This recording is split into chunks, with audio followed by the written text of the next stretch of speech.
Ano naman yung sasabihin ng ibang tao kung makita nila na magkalapit tayong dalawa? Eh, wala naman akong pakialam sa sasabihin nila eh.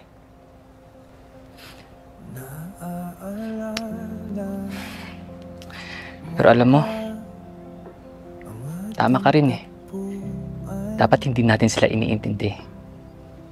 Dahil wala naman tayong ginagawang masama. Wala namang masama sa pagiging magkaibigan.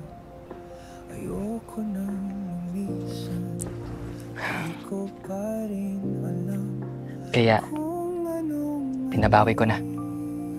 Talaga? Hmm, pwede na tayong maging magkaibigan.